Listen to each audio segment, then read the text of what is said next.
Seção 4, de A Margem da História, de Euclides da Cunha. Parte 1.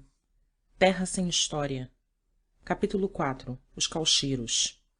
Aquém da margem direita do Ucaiali e das terras onduladas, onde se formam os manadeiros do Javari, do Juruá e do Purus, apareceu, há cerca de 50 anos, uma sociedade nova. Formara-se obscuramente. Perdida longo tempo no afogado das selvas, apenas a conheciam raros comerciantes do Pará, onde, desde 1862, começaram a chegar, provindas daqueles pontos remotos, as pranchas pardo-escuras de uma outra goma elástica concorrente com a seringa às exigências da indústria. Era o caucho. E caucheiros apelidaram-se para logo os aventurosos sertanistas que batiam atrevidamente aqueles rincões ignorados. Vinham do ocidente, transpondo os Andes e suportando todos os climas da terra, dos litorais adustos do Pacífico às punas enregeladas das cordilheiras. Entre eles e o torrão nativo ficavam duas muralhas altas de 6.000 metros e um longo valo escancelado em abismos. Adiante, os plainos amazônicos, um estiramento de centenas de milhares para nordeste, a perder-se, indefinido, na prolongação atlântica, sem a juga de um cerro balizando a imensidade. Nunca se armou tão imponente cenário a tão pequeninos atores. É natural que os sertanistas pervagassem largos anos, esparsos, diminutivos, invisíveis, tateantes no perpétuo crepúsculo daquelas matas longínquas, onde, mais sérias que o desmedido das distâncias e os bravios da espessura, outras dificuldades lhes renteavam ou perturbavam os passos vacilantes.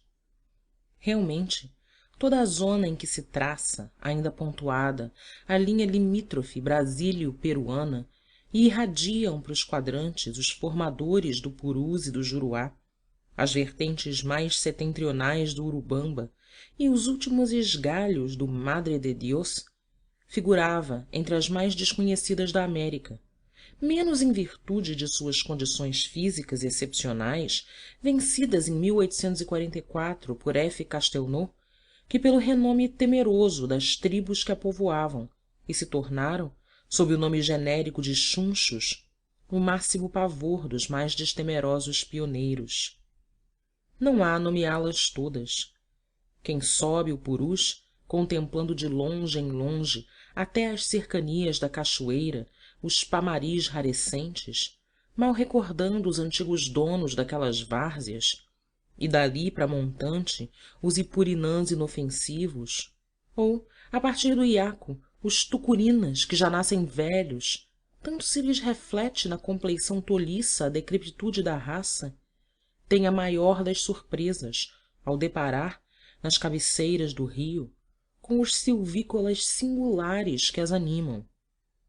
Discordes nos hábitos e na procedência, lá se comprimem, em ajuntamento forçado, os amauacas mansos que se agregam aos puestos dos extratores do caucho, os coronauas indomáveis, senhores das cabeceiras do Curanja, os piros acobreados de rebrilhantes dentes tintos de rena escura que lhes dão aos rostos, quando sorriem, indefiníveis traços de ameaças sombrias, os barbudos cachilos afeitos ao extermínio em correrias de 200 anos sobre os destroços das missões do Paxiteá, os conibos de crânios deformados e bustos espantadamente listrados de vermelho e azul, os setebos, cipibos e iurumauas, os mascos corpulentos do mano, evocando no desconforme da estrutura os gigantes fabulados pelos primeiros cartógrafos da Amazônia. E sobre todos, suplantando-os na fama e no valor, os campas aguerridos do Urubamba. A variedade das cabildas em área tão reduzida trai a pressão estranha que as constringe. O ajuntamento é forçado. Elas estão, evidentemente, nos últimos redutos para onde refluíram no desfecho de uma campanha secular que vem do apostolado das Maynas às expedições modernas e cujos episódios culminantes se perderam para a história. O narrador destes dias chega no final de um drama e contempla, surpreendido, o seu último quadro prestes a cerrar-se. A civilização, barbaramente armada de rifles fulminantes, assedia completamente ali a barbaria encontrada. Os peruanos pelo ocidente e pelo sul, os brasileiros em todo o quadrante de nordeste, no de sudeste, trancando o vale do Madre de Dios, os bolivianos. E os caucheiros aparecem como os mais avantajados batedores da sinistra catequese a ferro e fogo, que vai exterminando naqueles sertões remotíssimos os mais interessantes aborígenes sul-americanos. Esta missão histórica advém-lhes da fragilidade de uma árvore. O caucheiro é forçadamente um nômade votado ao combate, à destruição e a uma vida errante ou tumultuária, porque a castilloa elástica que lhe fornece a borracha apetecida não permite, como as héveas brasileiras, uma exploração estável pelo renovar periodicamente o suco vital que lhe retiram. É excepcionalmente sensível. Desde que a golpeiem, morre ou definha durante largo tempo, inútil. Assim, o extrator derruba de uma vez para aproveitá-la toda. Atora-a depois de metro em metro, desde as sapopembas aos últimos galhos das frondes, e abrindo no chão, ao longo do madeiro derrubado, rasas cavidades retangulares correspondentes às seções dos toros, delas retira, ao fim de uma semana, as planchas valiosas, enquanto os restos, aderidos à casca nos rebordos dos cortes ou esparsos a esmo pelo solo, constituem, reunidos, o cernambi de qualidade inferior. O processo, como se vê, é rudimentar e rápido. Esgota-se em pouco tempo o cauchal mais exuberante. E como as castilloas não se distribuem regularmente pelas matas, viçando em grupos por vezes bastante separados, os exploradores deslocam-se a outros rumos, reeditando, quase sem variantes, todas as peripécias daquela vida aleatória de caçadores de árvores. Deste modo, o nomadismo impõe-se-lhes. É-lhes condição inviolável de êxito. Afundam temerariamente no deserto. Insulam-se em sucessivos sítios e não revêem nunca os caminhos percorridos. Condenados ao desconhecido, afeiçoam-se às paragens ínvias e inteiramente novas. Alcançam-nas, abandonam-nas. Prosseguem e não se restribam nas posições às vezes arduamente conquistadas. Atingindo qualquer trecho onde os pés de caucho se descubram, levantam à beira de uma quebra o primeiro tambo de paxiúba e atiram-se à tarefa agitadíssima. Os seus primeiros instrumentos de trabalho são a carabina Winchester, rifle curto, adrede disposto aos encontros no traçado das ramarias, o machete cortante que lhes destrama os cipoais e a bússola portátil, norteando-os no embaralhado das veredas. Tomam-nos e lançam-se a uma revista cautelosa das cercanias. Vão em busca do selvagem que devem combater e exterminar ou escravizar, para que do mesmo lance tenham toda a segurança no novo posto de trabalhos e braços que lhos impulsionem. São bem poucos, às vezes, os que se abalançam a esta preliminar obrigatória e temerária. Meia dúzia de homens, dispersando-se e mergulhando silenciosamente na espessura.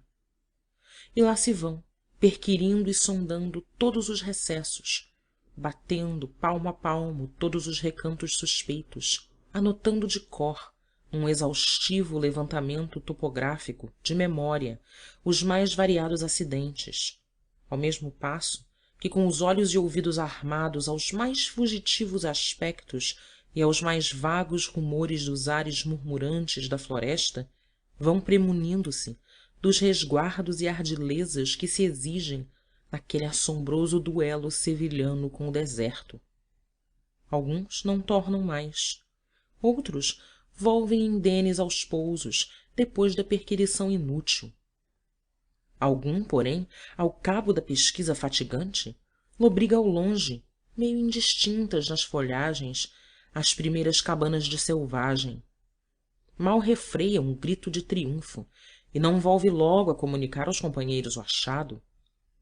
Refina sua astúcia extraordinária, cose-se com o chão e de rastros, fareando el peligro, aproxima-se quanto pode do inimigo descuidado. Há realmente neste lance um traço comovente de heroísmo. O homem, perdido na solidão absoluta, vai procurar o bárbaro, levando a escolta única das 18 balas de seu rifle carregado.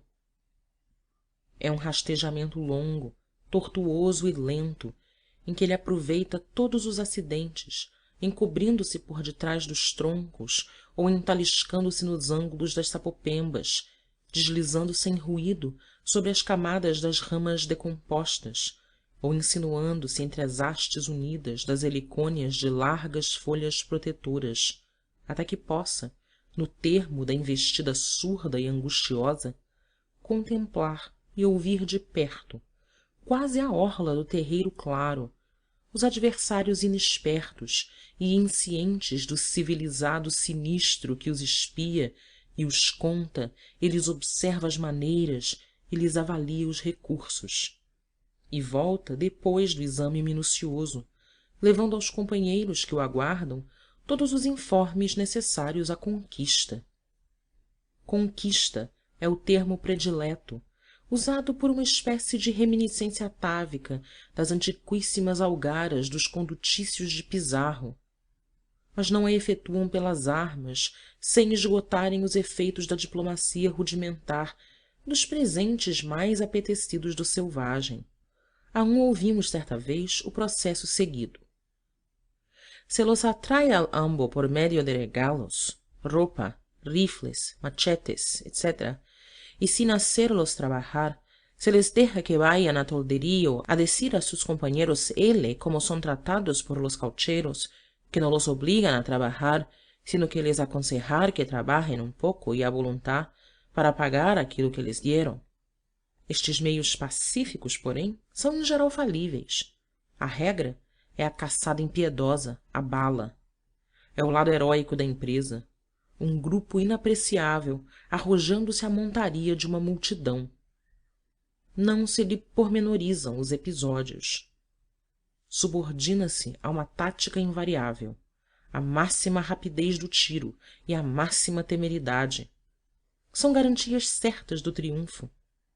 É incalculável o número de minúsculas batalhas travadas naqueles sertões onde reduzidos grupos bem armados suplantam tribos inteiras, sacrificadas a um tempo pelas suas armas grosseiras e pela afoiteza no arremeterem com as descargas rolantes das carabinas.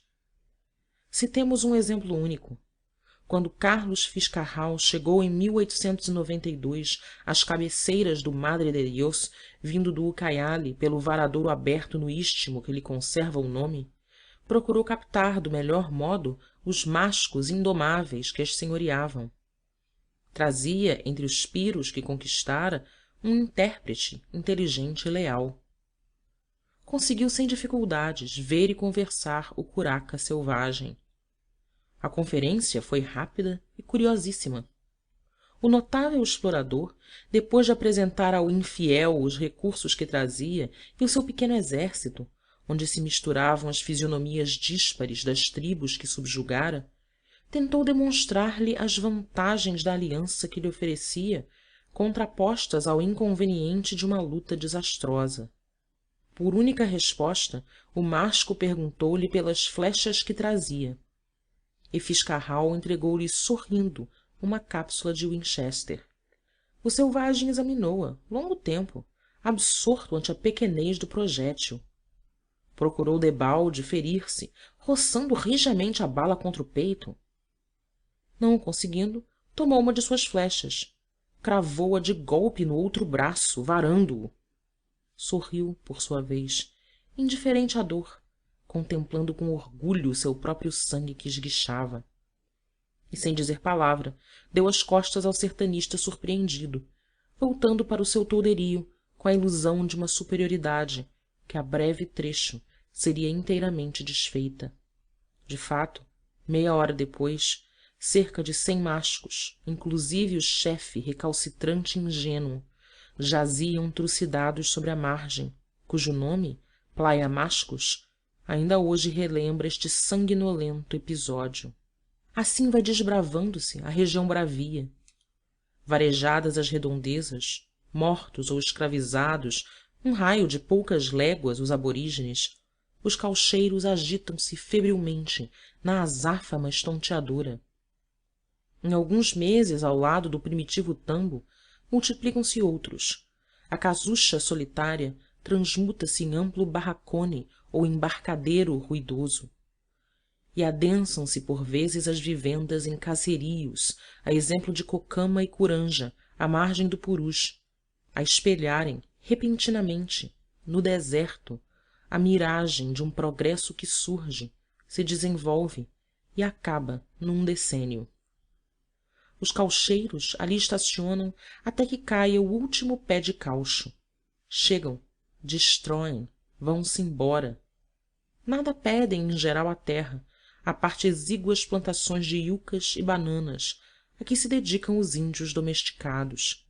A única agricultura regular, embora diminuta, que se observa do Alto Purus, para lá das últimas barracas dos nossos seringueiros, é a do algodão, dos campas aldeados, que até nisto delatam a independência nativa, colhendo, cardando, fiando, tecendo e pintando as cusmas de que se revestem e descem-lhes dos ombros até aos pés com feitio de longas togas grosseiras. Assim, entre os estranhos civilizados que ali chegam de arrancada para ferir e matar o homem e a árvore, estacionando apenas o tempo necessário a que ambos se extingam, seguindo a outros rumos onde renovam as mesmas tropelias, passando como uma vaga devastadora e deixando ainda mais selvagem a própria selvageria, aqueles bárbaros singulares patenteiam o único aspecto tranqüilo das culturas. O contraste é empolgante. Seguindo do povoado Campa de Tingoliales para o sítio peruano de Chamboyaco, perto da foz do rio Manuel Urbano, o viajante não passa, como a princípio acredita, dos estádios mais primitivos aos mais elevados da evolução humana. Tem uma surpresa maior. Vai da barbaria franca a uma sorte de civilização caduca, em que todos os estigmas daquela ressaltam mais incisivos dentre as próprias conquistas do progresso. Aborda a estância peruana, e nas primeiras horas encanta-o o quadro de uma existência movimentada e ruidosa. A vivenda principal e as que lhe subordinam, arruadas alguma vez à maneira de pequenas vilas, erigem-se sempre num ponto bem escolhido, a cavaleiro do rio, e a despeito de se construírem exclusivamente com as folhas e estípites da paxiúba, que é a palmeira providencial da Amazônia, são em geral de 2 andares e têm na elegância das linhas e nas varandas desafogadas que as circuitam uma aparência de todo contraposta ao aspecto tristonho dos chatos barracões dos nossos seringueiros.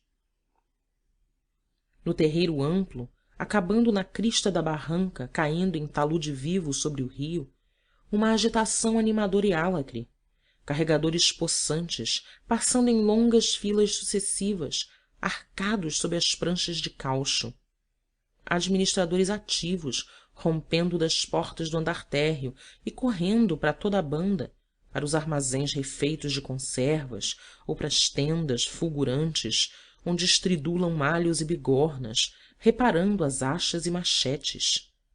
Embaixo, no embarcadeiro, coalhado das ubás velozes, onde as tanganas fisgam vivamente os ares, vozeia a algazarra dos práticos e proeiros, e espalmam-se nas águas as balsas feitas exclusivamente de caucho, formando-se sobre o caminho que marcha a mercadoria que conduz os condutores. E em todo o correr da ladeira que dali serpeia até em cima, as saias vermelhas e os corpinhos brancos das cholas graciosas de Iquitos, passando e entrecruzando-se num embandeiramento festivo. O viajante atravessa os grupos agitados e as surpresas não cessam. Galga a escada que o leva à varanda da frente, para onde dão os principais repartimentos da vivenda. No alto, o caucheiro, um triunfador jovial e desempenado sobre os rijos tacões das suas botas de mateiro, recebe-o ruidosamente, abrindo-lhe de par em par as portas numa hospitalidade espetaculosa e franca. E completa-se o encanto. Extinta a noção do tempo ou do longo espaço de milhares de quilômetros gastos no sulcar os rios solitários para atingir aquela estância longínqua, o forasteiro insensivelmente se imagina em algum entreposto comercial de qualquer cidade da costa. Nada lhe falta ao engano. O longo balcão de pinho abarreirando a sala principal e cerrando o recinto, onde se aprumam as prateleiras atestadas de mercadorias. Os empregados solícitos, obedientes às ordens do guarda-livros corretíssimo, que o cumprimentou ao entrar e volveu logo à sua escrita, acurvado sobre a secretária inclinada. O copo de cerveja que lhe oferecem, ao invés da xixa tradicional. A folhinha artística a um lado, marcando o dia certo do ano. Os jornais de Manaus e de Lima. E até, o que é inverossímil, a tortura requintada e culta de um fonógrafo gaguejando emperradamente naquele fundo de desertos, uma área predileta de tenor famoso. Mas toda esta exterioridade surpreendente desaparece ante uma observação permitindo ao visitante ver o que lhe não mostra o seu garboso hospedeiro. A desilusão assalta-o então de chofre e é impressionadora. Aquele reflexo de vida superior não vai além da escassa nesga de chão de menos de 1 hectare, constrita entre a mata ameaçadora e próxima ao fundo e a barranca despenhada rio adiante. Fora deste falso cenário, o drama real que se desenrola é quase inconcebível para o nosso tempo. Abaixo do caucheiro opulento, numa escala deplorável, do mestiço loretano que ali vai em busca da fortuna, ao quíchua deprimido trazido das cordilheiras, há uma série indefinida de espoliados. Para vê-los, tem-se que varar os obscuros recessos da mata sem caminhos e buscá-los nas urmas solitárias, onde assistem, completamente sós, acompanhados apenas do rifle inseparável que lhes garante a existência com os recursos aleatórios das caçadas. Ali mourejam improficuamente longos anos, enfermam devorados das moléstias e extinguem-se no absoluto abandono. 400 homens às vezes que ninguém vê, dispersos por aquelas quebradas e mal aparecendo de longe em longe no castelo de palha do acalcanhado barão que os escraviza. O conquistador não os vigia. Sabe que lhe não fogem. Em roda, num raio de 6 léguas, que é todo o seu domínio, a região, inçada de outros infieles, é intransponível. O deserto é um feitor perpetuamente vigilante. Guarda-lhe a escravatura numerosa. Os mesmos campas altanados, que ele captou esgrimindo uma perfídia magistral contra a bravura ingênua do bárbaro, não o deixam mais, temendo os próprios irmãos bravios, que nunca lhes perdoam a submissão transitória. Desta sorte, o aventureiro feliz que 2 anos antes em Lima ou em Arequipa exercitava o trato mais gentil, sente-se inteiramente livre da pressão e dos infinitos corretivos da vida social. E adquirindo a consciência do mando ilimitado, ao mesmo tempo que o invade o sentimento da impunidade para todos os caprichos e delitos, cai, de um salto, numa selvageria originalíssima, em que entra sem ter tempo de perder os atributos superiores do meio onde nasceu. Realmente, o caucheiro não é apenas um tipo inédito na história, é, sobretudo, antinômico e paradoxal. No mais pormenorizado quadro etnográfico não há lugar para ele. A princípio, figura-se-nos um caso vulgar de civilizado que se barbariza num recuo espantoso em que se lhe apagam os caracteres superiores nas formas primitivas da atividade. E é um engano. Estes estádios contrapostos, ele não os combina, criando uma atividade híbrida, embora mais definida e estável. Junta-os apenas, sem os caldear. É um caso de mimetismo psíquico de homem que se finge bárbaro para vencer o bárbaro. É caballeiro e selvagem, consoante as circunstâncias. O dualismo curioso de quem procura manter intactos os melhores ensinamentos morais, ao lado de uma moral fundada especialmente para o deserto, reponta em todos os atos da sua existência revolta. O mesmo homem que com invejável retitude esforça-se por satisfazer os seus compromissos, que às vezes sobem aos milhares de contos, com os exportadores de Iquitos ou Manaus, não vacila em iludir o peão miserável que o serve em alguns quilos de sernambi ordinário. Ou passa por vezes da mais refinada galanteria à máxima brutalidade, deixando em meio um sorriso cativante e uma mesura impecável, para saltar com um rugido de cuchillo rebrilhante em punho sobre o cholo desobediente que o afronta. A selvageria é uma máscara que ele põe e retira à vontade. Não há ajustá-la ao molde incomparável dos nossos bandeirantes. Antônio Raposo, por exemplo, tem um destaque admirável entre todos os conquistadores sul-americanos. O seu heroísmo é brutal, maciço, sem frinchas, sem dobras, sem disfarces.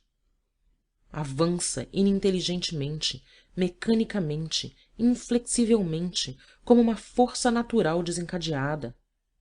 A diagonal de 1500 léguas que traçou de São Paulo até o Pacífico, cortando toda a América do Sul, por cima de rios, chapadões de pantanais, de corichas estagnadas, de desertos, de cordilheiras, de páramos nevados e de litorais aspérrimos, entre o espanto e as ruínas de 100 tribos suplantadas. É um lance apavorante, de epopeia. Mas sente-se bem naquela ousadia individual a concentração maravilhosa de todas as ousadias de uma época. O bandeirante foi brutal, inexorável, mas lógico. Foi o super-homem do deserto. O caucheiro é irritantemente absurdo na sua brutalidade elegante, na sua galanteria sanguinolenta e no seu heroísmo à gandaia. É o homúnculo da civilização. Mas compreende-se esta antilogia. O aventureiro ali vai com a preocupação exclusiva de enriquecer e voltar quanto antes, fugindo àquela terra melancólica e empantanada que parece não ter solidez para aguentar o próprio peso material de uma sociedade. Acompanha-o em todas as conjunturas da sua atividade nervosa e precipitada o espetáculo das cidades vastas, onde brilhará um dia, transformando em esterlinos o ouro negro do caucho. Dominado de todo pela nostalgia incurável da paragem nativa, que ele deixou precisamente para rever apercebido de recursos que lhe facultem maiores somas de felicidade, atira-se às florestas, enterreira e subjuga os selvagens, resiste ao impaludismo e às fadigas. Agita-se adoidadamente durante 4, 5, 6 anos. Acumula algumas centenas de milhares de soles e desaparece de repente. Surge em Paris, atravessa em pleno esplendor dos teatros ruidosos e dos salões 6 meses de vida delirante, sem que lhe descubram, destoando da correção impecável das vestes e das maneiras, o mais leve resquício do nomadismo profissional. Arruína-se galhardamente e volta. reata a faina antiga, novos 4 ou 6 anos de trabalhos forçados, nova fortuna prestes adquirida, novo salto sobre o oceano e quase sempre novo volver ansioso em busca da fortuna perdidiça numa oscilação estupenda das avenidas fulgurantes para as florestas solitárias. A este propósito correm as mais curiosas versões em que se destacam famosos caucheiros conhecidíssimos em Manaus. Neste viver oscilante ele dá a tudo quanto pratica na terra que devasta e desama um caráter provisório, desde a casa que constrói em 10 dias para durar 5 anos as mais afetuosas ligações que às vezes duram anos e ele destrói num dia. Neste ponto, sobretudo, desenha-se-lhe a inconstância irrivalizável. Um deles, como lhe perguntássemos em Corunja onde desposara a amauaca gentilíssima que lhe assistia há 10 anos com os desvelos de uma esposa exemplar, retorquia nos levemente irônico: «Ian hecho regalo en Pachitéa». Um regalo, um presente, um traste que ele abandonaria à primeira eventualidade sem cuidados. Reportado negociante daquele vilarejo decaído que em Lima ou Iquitos seria um belo molde de burguês pacífico e abstêmio, ali, hambriento de mulheres, apresenta aos amigos e ao forasteiro adventício o seu harém escandaloso, onde se extremam a interessante Mercedes de Ojillos de Venado, que custou uma batalha contra os coronauas, e a encantadora Facunda de grandes olhos selvagens e cismadores, que lhe custou 100 soles. E narra o tráfico criminoso, a rir, absolutamente impune e sem temores. Não há leis. Cada um traz o código penal no rifle que sobraça e exercita a justiça a seu alvedrio, sem que o chamem a contas. Num dia de julho de 1905, quando chegava ao último puesto caucheiro do Purus uma comissão mista de reconhecimento, todos os que a compunham, brasileiros e peruanos, viram um corpo desnudo e atrozmente mutilado lançado à margem esquerda do rio num claro entre as frecheiras. Era o cadáver de uma amauaca. Fora morta por vingança, explicou-se vagamente depois. E não se tratou mais do incidente, coisa de nonada e trivialíssima na paragem revolvida pelas gentes que a atravessam e não povoam, e passam, deixando-a ainda mais triste com os escombros das estâncias abandonadas. Estas lá estão, em todas as voltas do Alto Purus, aparecendo, entristecedoras, sob os vários aspectos que vão das urmas humildes dos peões às vivendas outrora senhoris dos caucheiros. Pouco acima do Chambuiaco, uma, sobre todas, nos impressionou quando descíamos. Fora um posto de primeira ordem. Saltamos para o examinar e, vingando a custo a barranca malgradada, descobrindo em cima o velho caminho invadido de vassouras bravas, chegamos ao terreiro onde o matagal inextricável ia penetrando e cobrindo os acervos de vasilhas velhas, farragens repugnantes, restos de ferramentas e ciscalhos em montes deixados pelos prófugos habitantes. A casa principal, defronte, meio destruída, tetos abatidos, paredes incumbentes e a tombarem despegando-se dos esteios desaprumados, figurava-se sustida apenas pelas lianas que lhe rompiam de todos os pontos, furando-lhe a cobertura, enleando-se-lhe nas vigas vacilantes, amarrando-lhes e estirando-se à feição de cabos até às árvores mais próximas, onde se enlaçavam, impedindo-lhe o desabamento completo.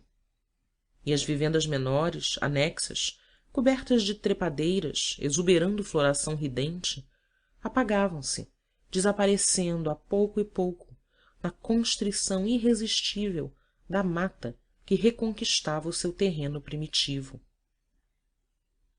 Mal atentamos, porém, no magnífico lance regenerador da flora juncando de corolas e festões garridos aquela ruinaria deplorável. Não estava inteiramente desabitada a tapera.